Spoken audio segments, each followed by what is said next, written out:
I had a cousin who lived next door to me, and he was also a Deep Purple fan. And he had played me Lazy for the first time. And he said, if you learn how to play that song, then come and talk to me. And from that day on, I started studying that song, and I'm still fine-tuning it as we speak, almost 50 years later. So yeah, you've never spoken to him again? We're back. It's Inner Sleeve, episode number 38, available exclusively on SoundMojo. I'm Cassius Morris. My co-hosts Frank Pavan and Joe Pacheco, coming off the Labor Day weekend. How's it going, you guys? Excellently relaxed. Yeah, excellently relaxed. Nice long weekends are always welcomed, at least here in this household. Recharged, decompressed, and well, we're back at it though. We're right back at it. Ready to go. That's what I love to hear. And it's crazy. Like, everybody seemed to be relaxing over the Labor Day weekend, but it's like the wheels on the music train never stopped turning. We do have some news stories and trivia coming up. But Joe, I know you wanted to mention a couple things about SoundMojo right here before we get kicked off. Yeah, just like thank you for the support to start off. Thanks for the support. We've seen the numbers going up and the views and all that and the comments. And yeah, we got some SoundMojo merch. I think Frank is the solo guy right now showing off his nice SoundMojo hoodie. A loyal team player. Yeah, of course, come on, always. Yeah, we got some caps, we got t-shirts, we got all the usual stuff for you guys, and all the links are down below. Awesome merch, by the way. It's mostly printed on Champion, which is incredibly comfortable. We definitely went all out for this merchandise, and you can see it. I think we're going to post some stuff on our social media, and if you guys have a photo of yourself in this merchandise, send it to us. We'd love to share that as well. See you guys' beautiful faces represented in our merch. So. And another thing before we get into the news items is that we like to kind of question you guys on a regular basis over on the channel. For those listening on the audio platforms, make sure to subscribe to SoundMojo. For those listening, newcomers as well on YouTube, subscribe to the channel, hit that bell, hit that like button, leave a comment, and check out the community tab because Joe does a great job of kind of giving us a variety of questions that kind of just pick our brain. So we've been seeing a lot of engagement there, and we want to keep it up. So thank you guys for everything and the support. And like I said, we'll be over in the community tab whenever and all the time, essentially. So if you want to leave a comment, drop a like, we'll be there to answer you. But I think now we've covered all of that. We've done the housekeeping. We can get into some of the news items. Cassius, I think you wanted to lead us off there. 100%. So as I mentioned, never a dull moment really in this world of music. Now, this is a major throwback, and I'm curious to see how many of our younger listeners are actually going to relate to this or even know about this. But ABBA seems to have come out of nowhere, at least in my view, and made a comeback. I mean, Joe, this is pretty wild. Who would have expected ABBA in 2021 at this point? That's just like, it's one of my favorite sayings is I did not see that coming, it literally hit my feet. I was like, what's happening? ABBA is back, so I'm thinking, okay, everybody's on a reunion tour, but they literally stayed quiet for like 40 years.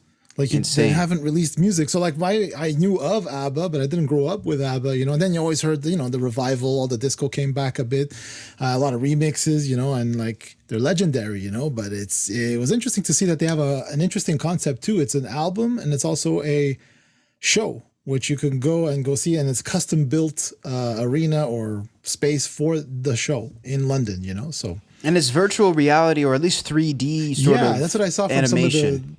Some of the clips. It's like, yeah, exactly. It's like them. I think they'll be performing from what I understood, but like it'll be projected on screen as the younger them. So they're like space age in the picture too. Yeah.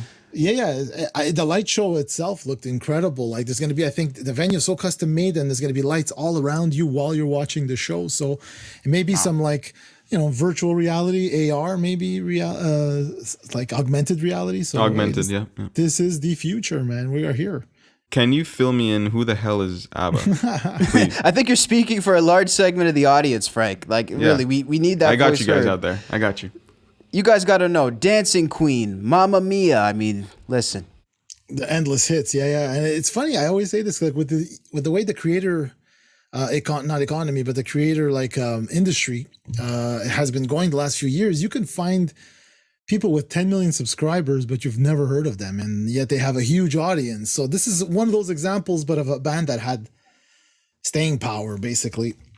Like just some interesting stats that we kind of picked from the live stream that they did last week. 400 million albums sold worldwide. Wow. Like 400 million, right? And that's like, it's crazy. 17 number one hits, 1,000 weeks on the UK charts. So, consecutive or just I'm over not time? sure, she didn't specify when she said it, but anyways, still impressive. And like regardless. monthly streams, they get 16 million monthly streams. See, So that's it's pretty huge. mind-blowing. Now, I wonder how much of that... I feel like a lot of this is probably from movies and stuff, because if you think about it, the Mamma Mia movie was massive, and they probably Exactly. get played regularly in other films, I would say.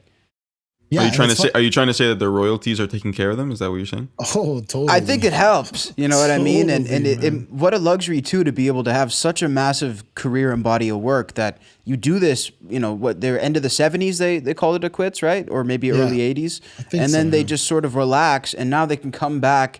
They don't even need to drop a new album. I mean, the staying power of they their are. stuff is pretty... Oh, they are dropping the new they record. are Okay. dropping a new But they album. don't That's have what's to, cool. really.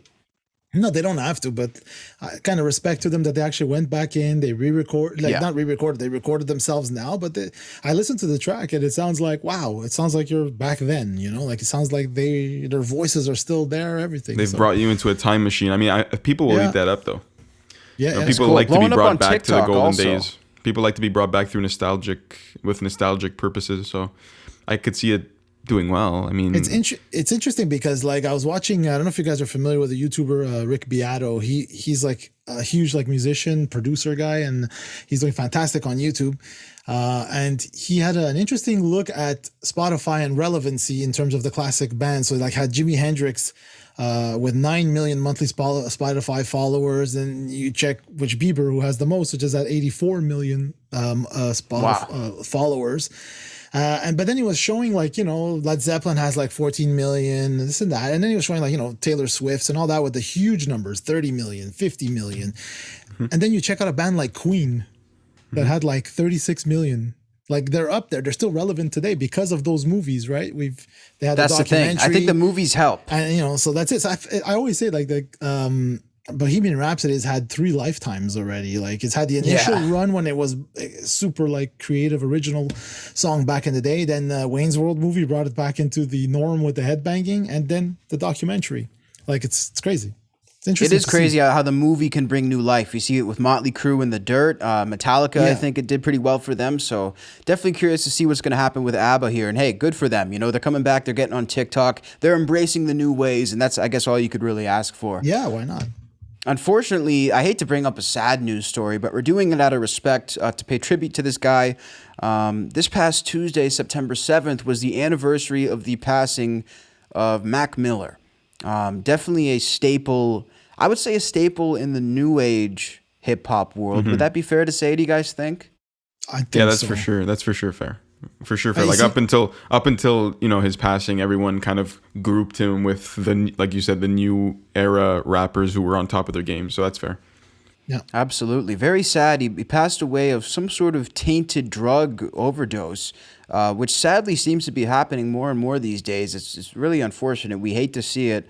But, you know, one thing I did want to mention about Mac Miller, and I put this up on Twitter, I've never been super into his music. Like, I have nothing against him. I like what I've heard. But him and Kid Cudi are the 2 rappers that I've heard the most. This guy saved my life. This music saved my life. I've heard it more times than I can count. And correct me if I'm wrong, I think that's more important than, say, my individual opinion or somebody else's. I think that's what really matters. That's You a good have point. real world Yeah. survey, you know, of that's what it is. I've heard of that like deeper connection. I've heard, you know, a few people I knew growing up in high school and through like part-time jobs and whatnot, where one person in particular I think was a huge Mac Miller fan, and then the other was a huge Kid Cudi fan, and their love, I guess, for those artists was far surpassed anything else I've seen for any other type of rapper. Like they connected. I think these 2 individuals really were able to connect on a deeper level with their fans. It's something special. It definitely is. And I do want to throw in there, I'm remembering this now. Mac Miller was actually the first rap concert I ever saw when I was like a kid, like 15. And I remember being all scared and stuff, thinking I was going to like a crazy rap show. But it was really cool. He was doing meet and greets for like $100 or something. And a lot of people got to meet him. And it's funny, I hear people now saying they paid tens of thousands to go back and meet the guy. So it's crazy to see, coming from rather humble beginnings, smaller shows, turning into an icon. And of course, we miss him. So rest in peace to Mac Miller. And you will be definitely missed. So before we hop into our interview today, which is with the Izzo Blues Coalition, fantastic group. You guys are not going to want to miss this. I know we have a little bit of trivia. Oh, yeah. Trivia. Let's go, Joe. Trivia. You're going to make me look terrible again, Joe. Hopefully I don't fail as bad as last time. I went a little easy, I think. But like I said, what we think and what is the reality is totally different. So let's see. All right. Number 1. Who is the most honored woman in the history of the Grammy Awards? Huh. Okay, there's multiple choice. Okay. He's not even giving us the full. He's throwing us out to the wolves here. It's like, you had one job. When do the easy ones start? No. Yeah, this is it. Sorry. Okay, so who is the most honored woman in the history of the Grammy Awards? Alison Krauss, Beyonce, Ella Fitzgerald, or Adele? I'd go Ella. I was going to say Beyonce because it just sounds right. It is right. Beyonce's right. Okay, see, I just figured she's been winning awards for a long time. I don't know how Adele could have won more. It happened just this year, March 14th. Okay. She won her 28th Grammy. Wow. Which I mean, anyways, okay, that's good. I didn't know she had Ella that. was the first to win multiple Grammys. First female woman to win more than one, basically, Grammys. All right. Number 2. This one probably I'm thinking is the hardest one. So I don't know if you guys are Depeche Mode fans. I better be now. Yeah, I guess I am now. Okay, so this is not good. Anyway, so what Depeche Mode song was inspired by Priscilla Presley's book Elvis and Me? So multiple choice, Sweetest Perfection. Like think of, I know, I'm sorry. Now I look at Frank's. Hopefully there's an Elvis in the title. I've never heard of Depeche Mode in my life. Think about it. She was married to Elvis. So okay, so Sweetest Perfection, Strange Love, Personal Jesus, World in My Eyes. Okay, wait. Can we repeat the question, please? Yes. What Depeche Mode song? So I'm going to list you 4 of them. So which one of these songs was inspired by Priscilla Presley's book Elvis and Me? Sweetest Perfection. And Priscilla is his wife. Not who's his daughter's name? What's his daughter's name? Is that Priscilla? Let's do a live check. Let's do a live check. Supposed to have the answers. I just need to know the finer details. Yeah, and meanwhile, I'm gonna Google the name of the song while you Google that. Okay, it's his wife. Okay, cool. So this song from Depeche Mode was influenced by her. No. What song was influenced by her book? Oh, her book. Okay. Maybe Strange Love. Okay, see, that's one guess. Okay, so Sweetest Perfection, Strange Love, Personal Jesus, or World in My Eyes. Okay, so Strange Love probably would have been my guess too, because I feel like doesn't Elvis even have a song that's called similar to that or something Love? Hunk of Burning Love. Yeah. He was also very religious, or they were at least. I hope it's not Personal Jesus. That'd be kind of creepy. Well, that is. It is the answer? It is the one. Come on. Yeah. It's Personal Jesus. But anyways, that was a flop. My bad. Well, that's Sorry, how guys. some people see Elvis. It makes sense. That's it. Yeah, exactly. That's why I figured it would be a clue. But yeah, I guess I failed on that one. No, I think we failed. right. I think you did fine. Yeah. Who famously wore a dress made of meat to the MTV Awards? Oh man. There's no options here? No. I know this one. You know this one. Okay. Yeah. Wait, hold on here. You know it, Frank. Is it someone who's really just weird, like off the wall? Yeah. And Lady Gaga? Yeah. Yes. Okay. Boom. All right, you guys got it. I think there's a picture of Drake sitting next to her looking bewildered. 2010. In 2010, though. Yeah, I'm looking at it now. I was like, wow. Weird. Smelling that 10-day-old ham. All right, so electronic music. Another Grammys question. Sorry. Which electronic act was first in history to win the Album of the Year for an electronic artist? Grammy Award, right? So Kraftwerk in 1978, Chemical Brothers in 1999, Gorillaz in 2005, Daft Punk in 2014. Ooh, that's tough because it's got to be Gorillaz or Daft Punk. That's what I was leaning. I know Daft Punk got a ton of attention. I'm gonna go Daft Punk. You would. I'm be right. gonna say Gorillaz. Oh, Oh, shit. Okay, sorry. I mean There you Daft go. Punk. I thought you had said Daft Punk before. Yeah, to win album of the year for an electronic album. Yeah, But Gorillaz must have won something for Feel Good Inc. Maybe a song sure. or something. Yeah. Yeah, but Okay. I'm not sure, or many awards, but not like album of the year, I guess. Okay, that makes sense. That was a great album. Yeah. Yeah. All right, so last one, hopefully easy.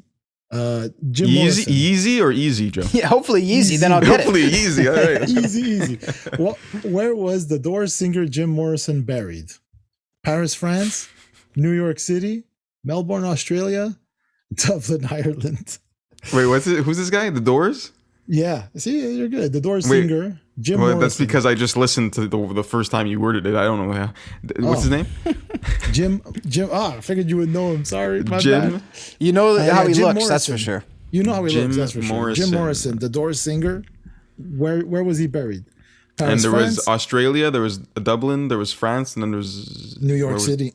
Oh, It's got to I be New mean, York, right? I don't think of. Is that your final guess? I think it is. but are the Doors American? Yeah. Okay. L.A. Woman. What was the first one? Paris, France, New York City, Melbourne, Australia, or Dublin, Ireland. I don't know why. I've just got Dublin in me. I don't know why. Both are wrong. Paris, France. Oh, I was I got closer. I was closer geographically. Yeah, you were Yeah, closer. At least you're getting closer. So This is- did he die in Paris? Oh, that's a good question. I don't know. To be honest, I didn't research that. Wow. See, this is nuts right now. I never thought of Paris when I thought the Doors. That's a good one. Good That's question. a tricky one. Me too, because I would have guessed I actually guessed just because I said, what's the most random one here? Melbourne. He I said, died in okay, Paris, Australia. France. He died So in Paris. He did. Paris, France. Yeah. Okay. Okay, that was fun, Wow. Joe. That was good. All right. This You is got gonna be me. like we have like there. Well, I figured because like some of the Depeche Mode one was bad. You know, I figured that was like It was the toughest I one, that's didn't- for sure. It's not bad. It's just Yeah, I mean, yeah. it taught us something. Hey, they were influenced by See, Priscilla other shows, this is Presley's how you guys book. know we're authentic. Listen, we do real trivia. Other hosts, they set it up to look good. Yeah, they know that's the true. questions. We I don't guess know so, anything. yeah. Good So point. we do it for you. Do we head into On This Day quickly before we cue into Yeah, Izzo? what happened on this day? Okay, in very music, cool. Frank? Thank you for asking, by the way. All right, so Nirvana on the 10th of September today in 1991, Nirvana's single "Smells Like Teen Spirit" was released in the U.S. Huge song, Wow. legendary, very legendary band and song. The unexpected success of "Smells Like Teen Spirit" in late 1991 propelled Nevermind to the top of the charts at the start of 1992, an event often marked as the point where alternative rock entered the mainstream. Would you guys agree with that? I'd hella agree with that because I Okay. was there because I remember watching the video for the first time. It's interesting, you know, and then hearing that nice chorus just comes on and you're like, wow, this is really interesting. And then everything changed. Like you felt Everything that changed. summer, It was everything changed. a tone setter. Okay. Totally, man. It went from like metal bands and the hair bands to like this whole alternative rock, right? With Pearl Jam, these guys, Alice in That's a good point. Chains. It was like a tectonic shift almost to the point where everything just like flopped 180 almost. But All I mean, the like, big those other hair bands, went down. yeah, they all went downhill, did their own thing. D? Probably still. Yeah, D. Snyder. D. Yeah, Snyder. exactly.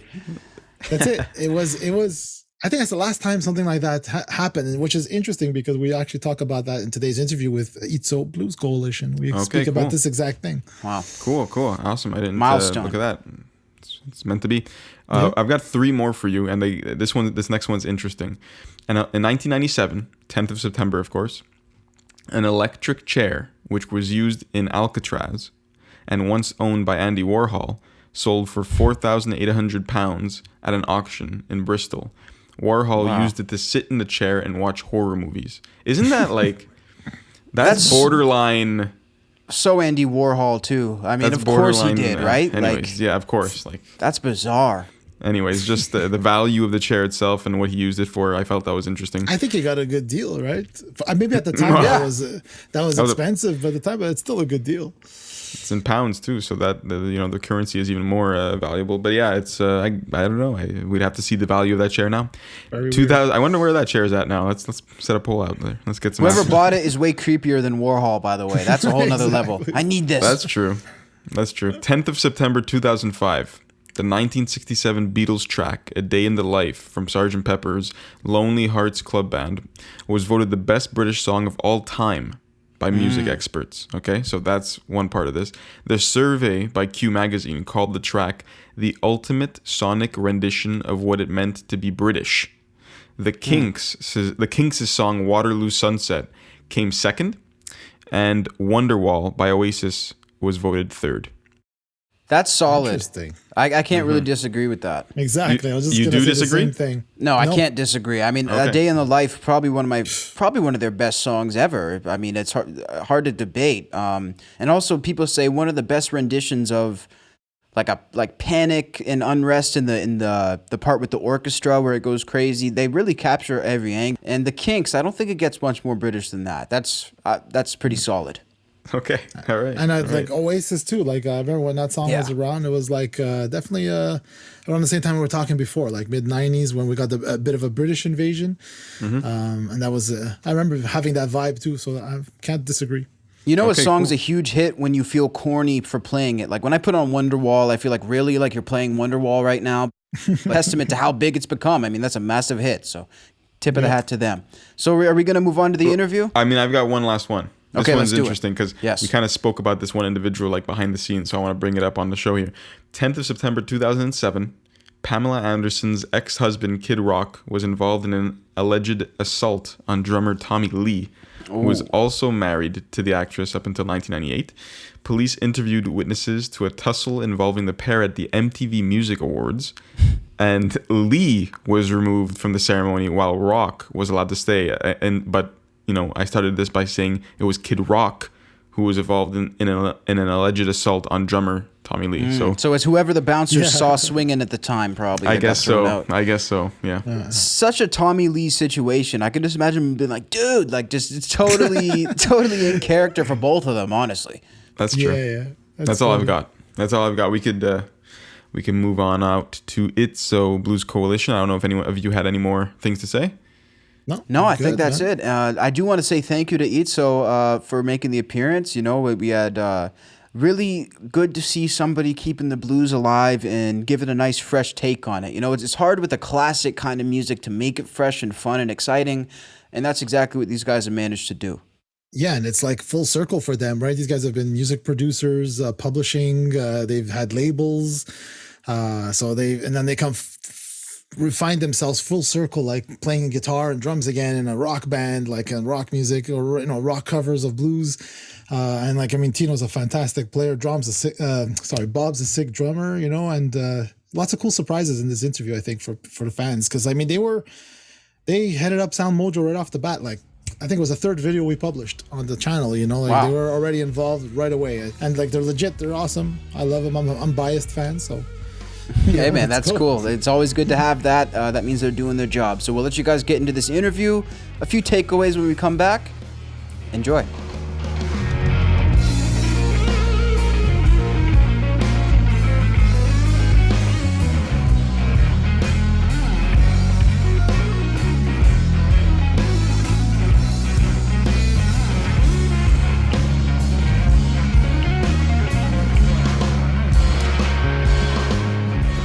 We're back with another featured artist from SoundMojo right here on Innersleeve, and two members of a group that I am personally a really huge fan of. We have featured them on our YouTube channel and our TikTok, and the band is the Izzo Blues Coalition, and it's my absolute pleasure to welcome you guys to the show. Thank you so much for coming on. Well, thank you for having us on there. 100%. Yeah. So how's life over in Montreal? That's where you're located, correct? Yeah. Yeah, it's great. It's great. It's summertime, and slowly things are opening up. So, waiting for the shows to start again. But I think by September things will be back to normal. Yeah, you guys are itching to play. I can tell. Oh, man. Get out there. Yeah, we've been doing tons of videos, as you guys have seen. I mean, every time we get a chance, we go into the studio and film and record. Yeah. Yeah, you guys are super prolific. Like all the covers, all the songs, and I would just say a personal thanks to being on SoundMojo, for trusting SoundMojo, for letting us like showcase you guys. And like I think the fans really, really the audience really appreciates like all the music. I get great comments all the time. Like especially with the Little Wing one, which is the one we really promoted the most. Well, thanks for having us on, Joe. I mean, I'm a fan of the channel. I tune in quite often, and I've discovered a lot of great music just watching, and I'm enjoying the podcast. And you got a good thing going, and it's nice to see. Kind of helping emerging talent, Yeah, well, thank you. No, that really means a lot, and I know Frank will appreciate that as well. That's definitely our goal here. So was it you who discovered SoundMojo, or which member of the group had discovered us? And I'm kind of curious how you came across us, because that's Joe. It was Joe. Well, actually, I'll answer that one. Yes. Joe, go for when it. I Plot twist. big inside scoop when I heard of SoundMojo and met up with Ashkan, the CEO of WatchMojo. Like with a traditional job interview and all that stuff, they always ask you for some references. So Bob is like the first reference I gave, because we've known each other for quite a while. I've worked on a few projects. And I knew that like what they were doing, I had already seen the Izzo Blues stuff, and I knew it was like so good. So I'm like, I gotta have this on the channel, and we launched. They were like, I'd say there was like Cultural Vultures was the first guy who signed up. I'd say like Bob was probably the second, to sign up, and like I launched with Little Wing, the cover of Jimi Hendrix song. And like that just took off. It did really well. I remember playing it in the office we had a little bit of a lunch, and I remember playing it for the office in the office for a few of the employees. And when I just launched the videos, they all just got goosebumps, and they all said, "Oh my God, this makes it feel real." We were talking about SoundMojo, we're talking about this project, but now they actually heard and saw something, and they're like, "Wow, this gave everybody goosebumps." So it was a good way to get out of the gate, basically. Is it me, or is that starting to feel like it was a long time ago? All of a sudden, time flies, doesn't it? Doesn't it? It's like it doesn't. It feels like just yesterday, to be honest, and a long time ago, because it's like you're in the trenches here now, like.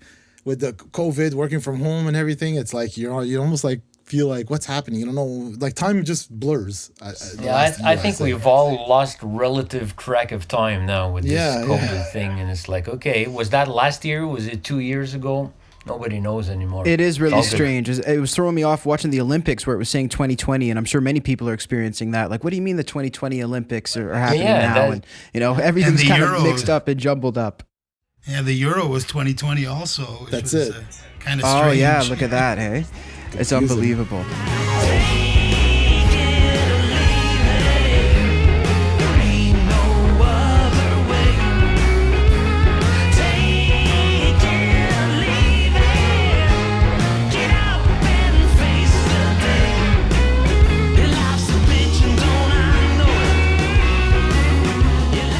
So how about you guys? I mean, in terms of maybe going back to when the pandemic first hit, what was you guys' first move that you guys did as a band after that? And how did you sort of figure out what your next step was going to be?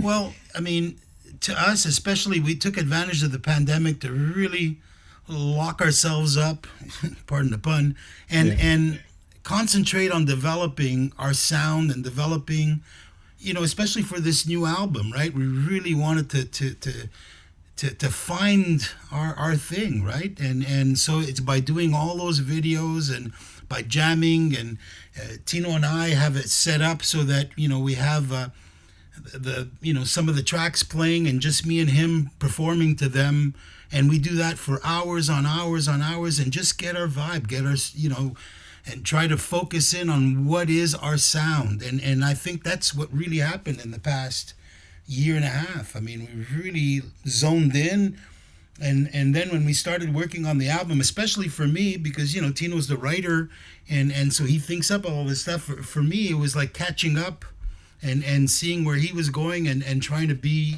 really collaborate with him and being a part of it, So it was great. It was a great experience. I loved it. It gave us the chance to work on the record at a very relaxed pace, and I think that it made us enjoy the process. Because sometimes, I mean, when you do a record, there's always kind of different situations that emerge, and in this case, because we were all pretty much locked down, we had a chance to really just like sit back and take our time and do it just for the sheer pleasure of doing it. I mean, sometimes you got to meet a deadline, and sometimes a deadline can become one of your worst enemies, where you're trying to basically, that date is fixed, and you got to meet it somehow. Whereas in this case, I mean, there was no deadline, and we basically just went at our own pace. And for me personally, it was one of the more enjoyable projects that I've done as a producer, just because of the fact that it was very introspective, because we were, it was Bob and I basically. Yeah. And then we had a bunch of friends that kind of agreed to work with us,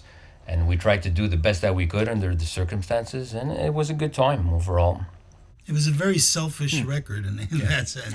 We really pleased ourselves all the way with it. It was, and even now when I listen to it, I take walks with it, and it's like, I'm happy with it. There's nothing that we left, because we took our time.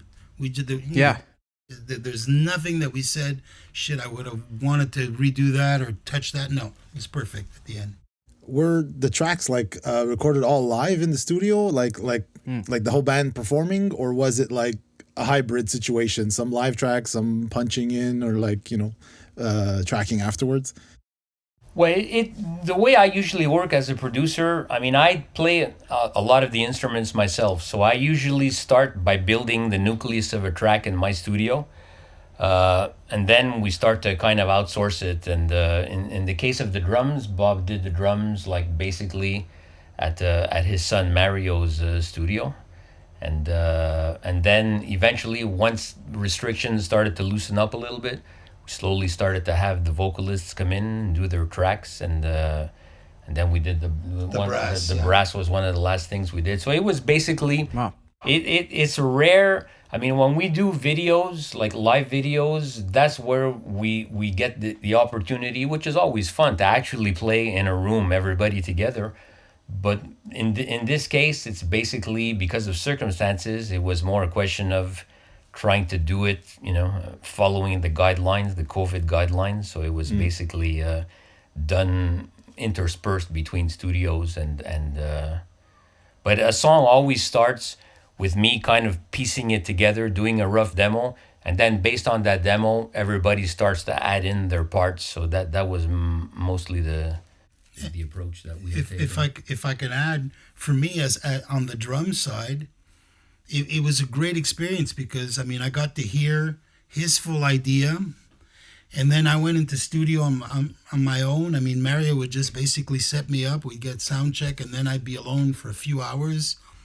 And I really would try from complete left to right, and tons of different sounds, snares, tunings, a whole bunch of different, and took my time. And that was, at the end of it, I was looking for, many times though, I think most times I ended up going exactly where Tino had intended it. But, the whole process for me was to, completely go left of center, right of center, and then you just went for find that middle. See, I think when I start an arrangement, I often play a drum track. I'm a finger drummer. I play actually with my fingers, and I've become quite good at it because I've been doing it for 25 years. Yeah. So I basically map out a rough, and many times, especially in the case of this record, I mean, I map out rough ideas for Bob, just to kind of and very often it would happen where Bob would say, I really like what you programmed there, and then he would end up basically learning exactly to the note what I programmed. But then going from a machine, played on your fingers, to actually hearing it, I mean, to me, that's always a big moment in the record, where I've been working with computerized drums, and then we switch it over where the actual live drums come in. I bring them into the song, and it's like, yes, it sounds like music now. Don't you lie to me. Don't you lie to me. Don't you lie to me, baby, now. Don't you lie to me. You know what makes me so mad, makes me evil as a man can be. All right, let's do this.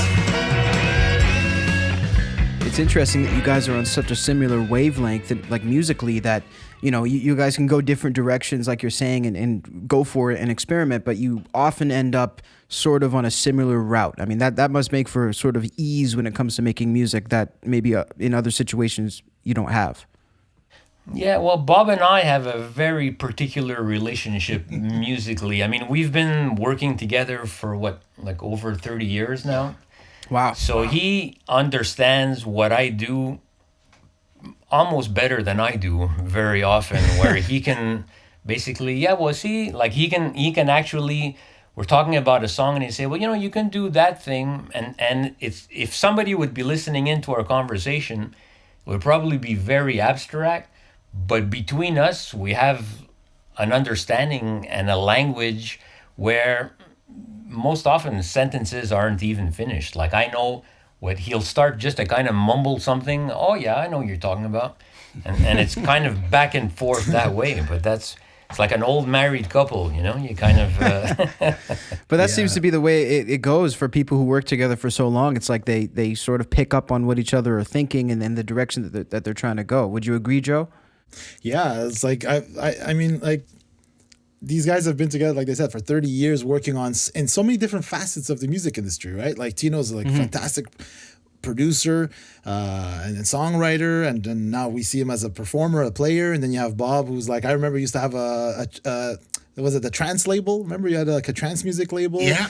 And then in like the 90s, from publishing to like another record label to like now playing again, producing in the studio and all that stuff. So I mean, Wow. you guys have had like a crazy career, So it's like I'd love to know like the origin stories of like how you guys got started. Like who was your, like for me, like when the first time I saw, let's say, Eddie Van Halen or whatever, you're like, oh, that's what I want to do. Like what was it your guys? Who was it for you?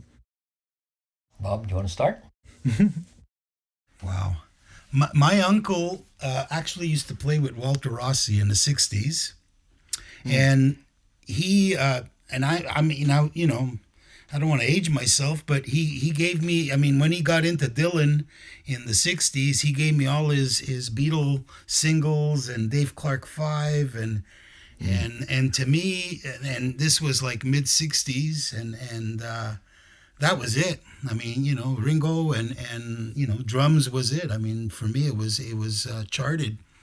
And as soon as I can convince my parents, especially in the early 70s, I had a drum kit. And that was it. I had a Ludwig kit right from the early 70s, and I started playing drums, and that was it. And in fact, we went to the same high school in the 70s, and that's how I saw, Tino. And I mean, we didn't meet, but I mean, I saw him. He was a little kid. He's younger than I am, and I saw him play a couple of times, actually. I saw you play with the school band, a Chicago song, and then playing with the I saw you play Bad Company and Lazy, actually. And the guy must have weighed about 80 pounds wet at that time, And he was playing the whole solo to Lazy, and he was like 12, 13 years old. And I go, holy...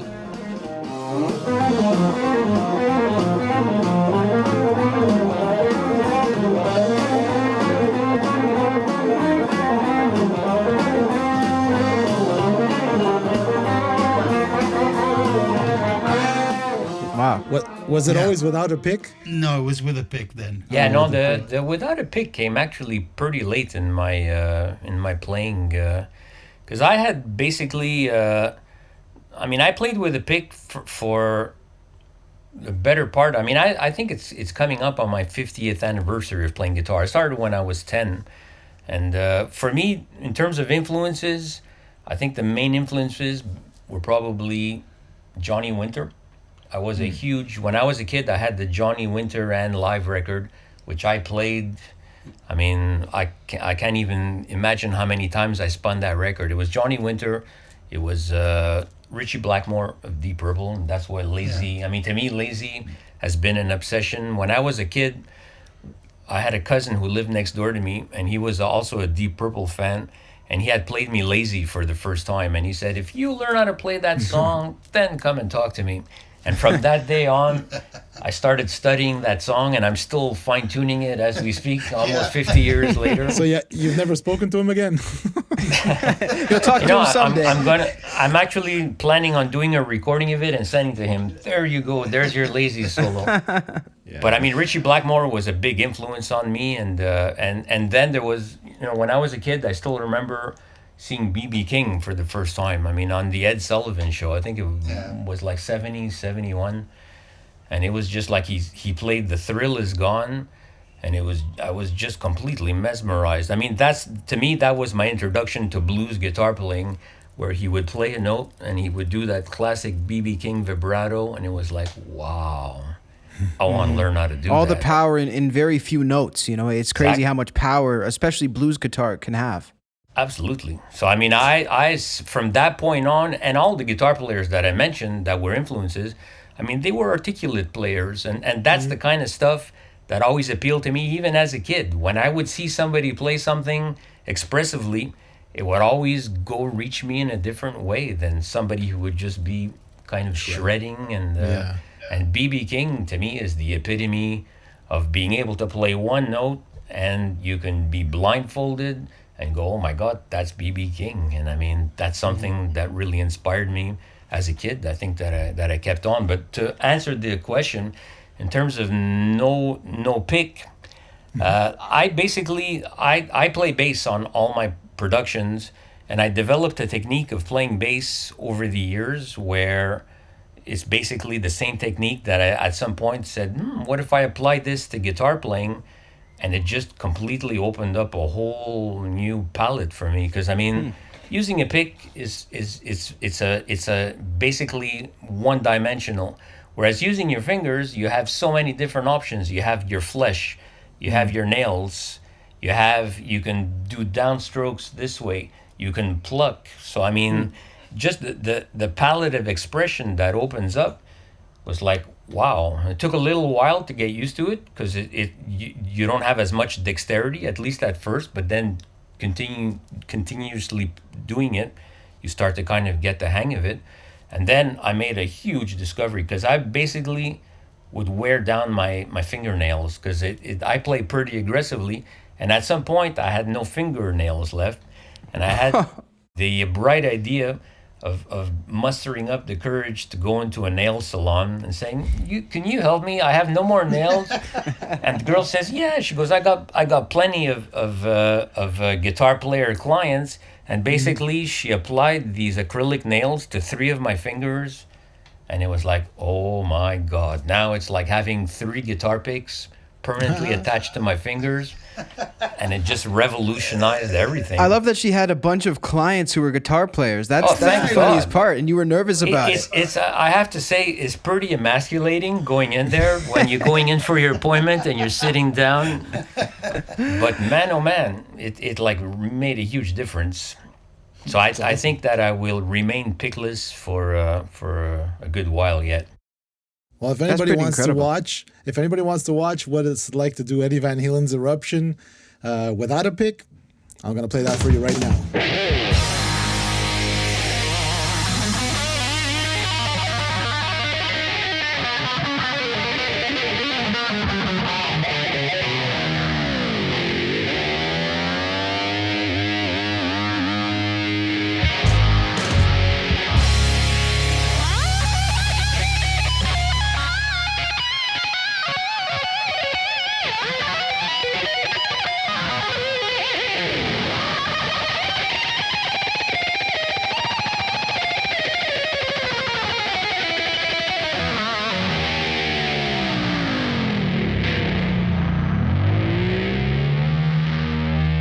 Have you guys noticed any like blues renaissance among younger guitar players today? Because I found like there was a period when the shredders came out, and then all the metal guys I find like if you started today as a metal guitar player and you watched what metal guitar players play today, it's like it would be so daunting to me.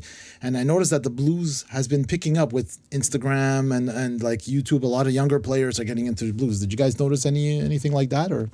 Well, I mean, there's a lot of great blues players out right now, like newer generation, for example, you had on your podcast recently, just a few podcasts ago, what was his name? Kirk Fletcher? Yeah. Kirk Fletcher. Yeah. Oh man, he's amazing. He's a great player, and then there's I mean, obviously Joe Bonamassa is kind of basically the new hero that all the kids modeled themselves after. But Marcus Young, who's like, in his 20s, and I mean, this guy plays with such an old soul. And then there's the Eric Gales. I mean, I don't know if you guys are familiar with No. Eric Gales. Oh, he's phenomenal. But he's also another guitar player that's like really revolutionizing the genre because it's just, and he's been around a long time. Yeah. But now he's finally starting to get the attention that he deserves. And it's just ridiculous. I mean, there are so many great players out there now. I mean, as soon as you start feeling good about yourself, and all you got to do is go on the internet and just start randomly choosing a video. And as you go on, it's like, oh my God, it's like there's such great emerging talent out there. Yeah. And for And it's nice to see. It's for really us nice. old Yeah. farts, it's like, yeah, all right. I mean, it's good to see. I heard that during the pandemic, apparently guitar sales like just completely like skyrocketed. And to me, there's nothing that makes me happier than finding out that kids are starting to rediscover instruments. Because for a while, it was like, look, don't play the laptop. The laptop is not an instrument. It's just a vehicle. I mean, I'm totally cool with that. But the idea, for a while, I mean, you would walk into a music store. I mean, remember when we were kids? We would walk into Steve's music store on a Saturday morning, and it would be like, oh my God, you can barely walk in. Yeah. The place would be packed. And then over the decades, you walk into a music store and it's like, oh my God, there's nobody here. And it's like, what's happening to all the future musicians? And now somehow I feel like there's like a resurgence that's starting to happen. I mean, the pandemic maybe inspired people to at least consider, hey, why don't I learn to play an instrument? But also you're starting to see a lot of young players, not only in blues, but in every genre.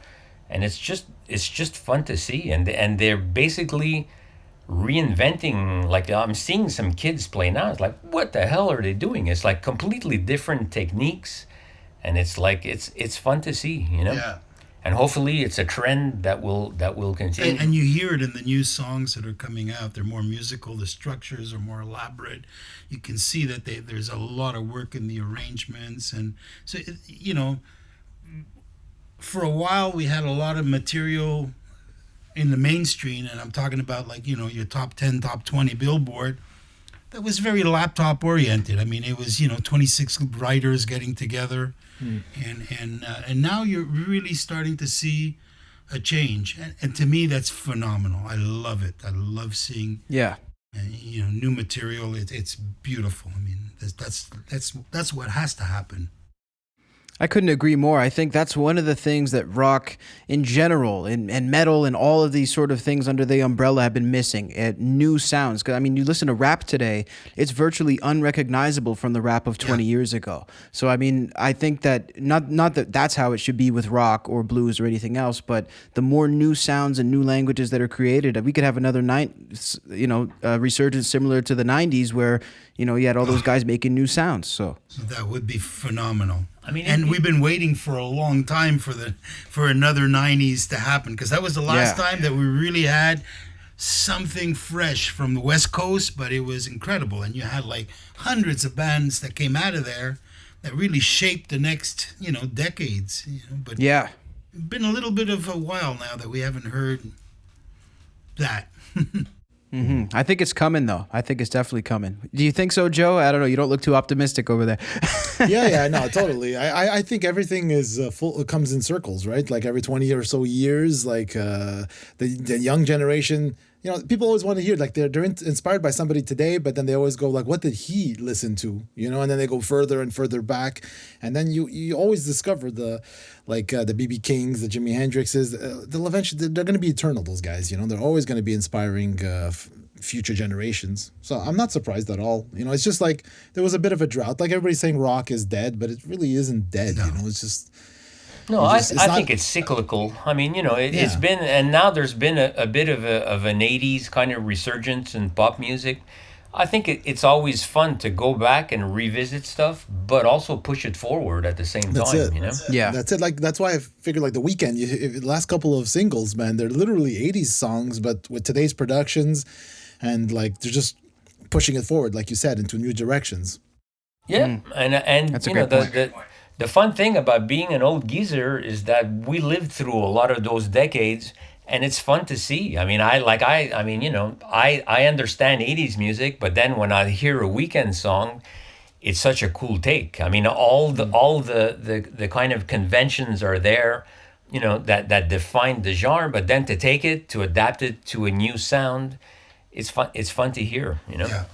So I think that there's always a certain amount of revisionism. I mean, revisiting the past, but then pushing it forward in a different way, and it's fun to see it happen to so many genres. I mean, in terms of blues, it's still. I mean, you know, to me, one of the younger artists is somebody like Gary Clark Jr. I mean, there's a great artist who respects the tradition of it, but still moved it forward in a very cool way. You know? Yeah, true.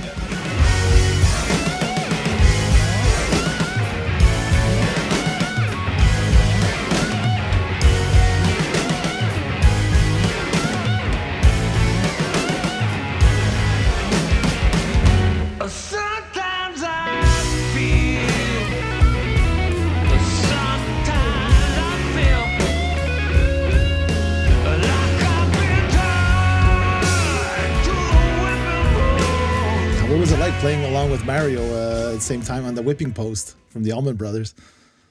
Well, look, to me, it was unbelievable. It was, and I kept on looking at him because he was so gracious. I mean, I stuck to the basics, right? And Mario just completely played right around me, right? But he was so gracious. He really and then when you listen back, you hear that, you know, that synergy. The one thing that amazed me is that we have the same pocket. And which was really but look, you know, True, he's my son. I understand that, but having the same pocket, I mean, the pocket could lie anywhere within that, you know, 1 and 2, right?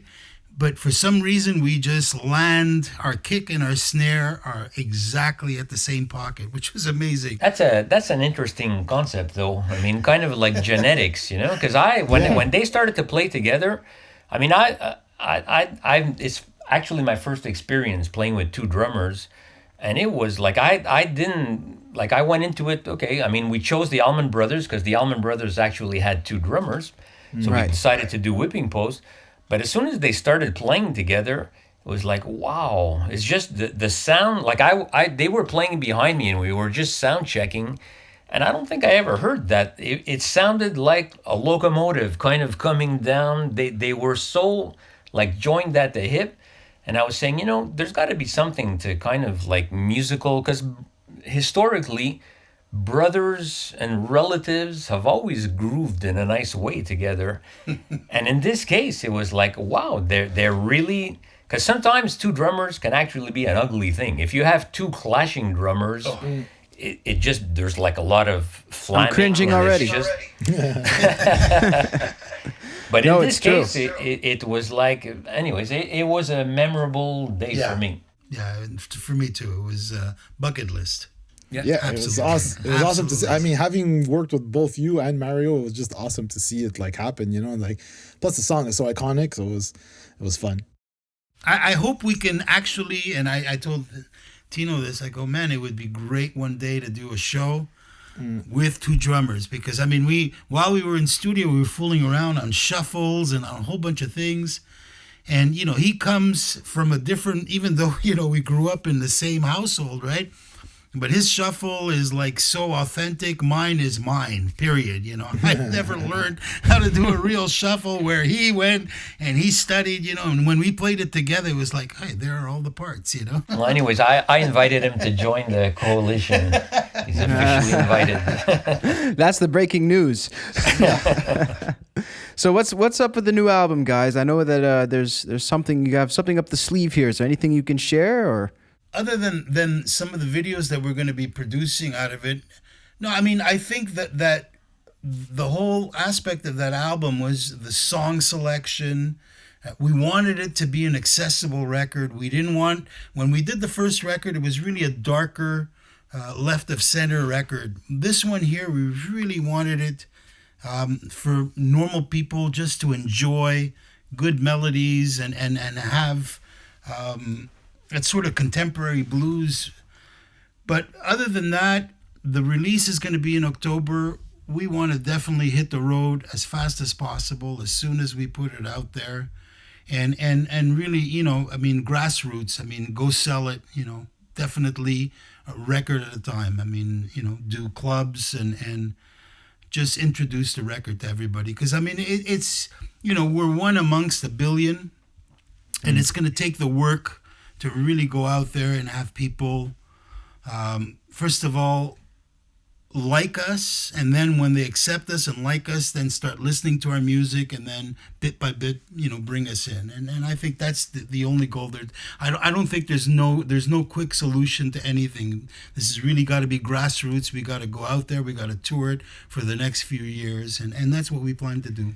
And in terms of the record itself, I think we made a record to please ourselves, Yeah. first and foremost. And I mean, you know, again, during the process of putting together a record, I mean, on the first album, we set some very strict parameters. I mean, we wanted it to be very bare bones. We wanted it to be just like, you know, I personally wanted to put aside my production chops and say, you know, I don't want it to be an overly produced record. It needs to be something just like 3 instruments and a voice, and that's basically it. Whereas on this one, we basically said, let's just have fun. I mean, we chose songs from the repertoire. Some songs were written specifically for the album. Few songs were songs that I already had in my repertoire, songs that were Bob and I's favorite among our repertoire. We said, why don't we put this song in? Why don't we put that song in? And we pieced it together that way, with the sheer intention of just having fun and making a record that we wanted to make. And sometimes, if that's your goal, I think it ends up being a more honest record, you know? Whereas sometimes when you're overly concerned with, okay, well, is this going to fit? And you know, you're concerned with How people are going to react. how it's going to be received, how it's going to be criticized, and all of a sudden you start to second guess yourself.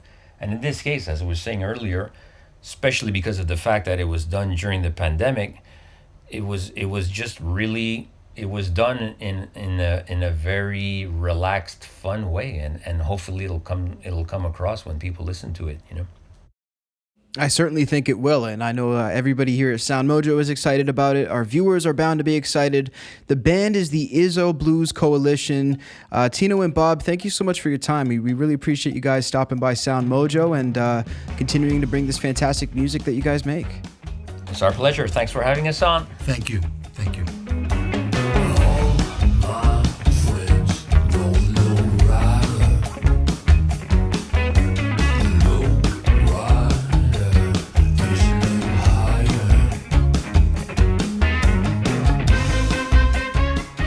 Shout out to Izzo Blues Coalition for stopping by the show. Really good chatting with those guys. You know, one thing I took away from this, a very communal family sort of vibe with these guys. Like they seem so comfortable working together, and it doesn't seem like just your typical run of the mill.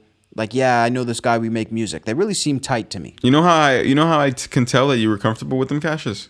How's that? Because you straight up interviewed them in a tank top, wife beater, whatever you want to call it. Oh yeah, man. All you were missing was the cigarette and the coffee, and boom, you were a Miller Lite. No, a it's Monster true. energy drink, something like that. Yeah, exactly.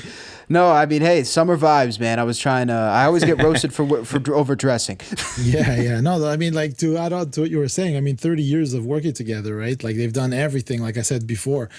So yeah, it's like they finish each other's thoughts, sentences, licks, fills. I mean, they know where you're going. I've had that experience with some people I played with in the past. You just do something and they just know where to go and how to take you to where you want to go, you know? I love the little bits of music that you play, Joe, in there, because like I think it gives the audience a sense of like how groovy they are. Like these guys are groovy, man. They've got a good beat to them. They've got a good jam, and it's really a shame. Like I think you mentioned at the top of the interview, Cassius, like it's a shame that this type of genre isn't, you know, pushed to the spotlight, pushed to the forefront, and it's kind of, you know, you have to be really special to bring that genre to the top. But yeah, there's something about that bluesiness. Did you guys talk to them about Kirk Fletcher, or do they know about him? They brought it up. They brought it up because they watched the interview that we did with Kirk, and Yeah, they dug it because they love because I had brought up the Renaissance, right? Where because Kirk also spoke about all the kids on Instagram Right. and and Yeah.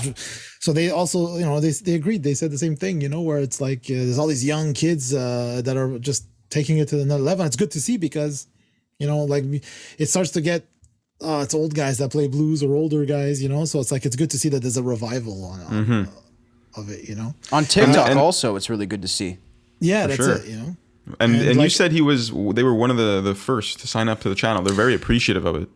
Yeah, no, totally, man. It's I'm very appreciative to have them on, and like I think they're the ones that have the most, probably 15 videos on the channel of just their channel. What's interesting is like a lot of those, what you're hearing is literally what they taped that day, so it's a performance, right? Like it's never the perfect take, and they live with it, move on, next thing, so. Yeah. I think that's a big part of the music, the spontaneity, and it doesn't have to be perfect. Yeah, they're getting a lot of interest over in Europe, which kind of makes sense. They're also like I'm sure as soon as things open up, they'll be heading over there to play some shows. So I'm interesting to see what happens there. My favorite part, or one of my favorite parts, was he actually sent us where we spoke about when he was a young 15-year-old or 12-year-old, he was playing Lazy from Deep Purple, and he actually sent me a video from a few years back when he was doing it. So I was happy that I can insert that. But I love the fact of seeing Bob and his son Mario play Whipping Post together, two drummers, and how they and then how he from went on. the Allman Brothers. Yeah, Nice. that's it. a good song, And man. how he went on and said like it was a blast playing with his son, right? And then how he has a traditional shuffle and he has like what I have, like I don't know. I know those guys personally, so it's like it's so fun to see them just go at it and just have fun with music, right? Just no more like, hey, it's not going to sell 1 million records, they're going to take it day by day, they're going to take it song by song, fan by fan, It's all about who it sparks and who it inspires, whether it's 100 million people or 1 million people. I totally agree. So shout out to them for staying true and doing what they love. I guess I'm suddenly in the dark here, so maybe it's the time that we wrap up the show. But is there anything else? I know we want to mention, of course, to subscribe to us right here on SoundMojo. We have videos almost every day, music videos, podcast clips, and full episodes. Also, community tab posts. We want to know what bands you love, what you love about concerts, any question music related. We post it up there, and we do polls as well. So make sure to go vote on that. And we're pretty much at SoundMojo everywhere, right? So it's like on Twitter, Instagram, TikTok. So hit us up. Absolutely. And be sure to hit that little bell right next to the subscribe button for real-time notifications. We're also on audio platforms. If you guys are on the go, working out, whatever, check us out on Apple Podcasts, Spotify, so you don't miss a second of Inner Sleeve. And of course, thanks so much for tuning in. We'll catch you guys next week.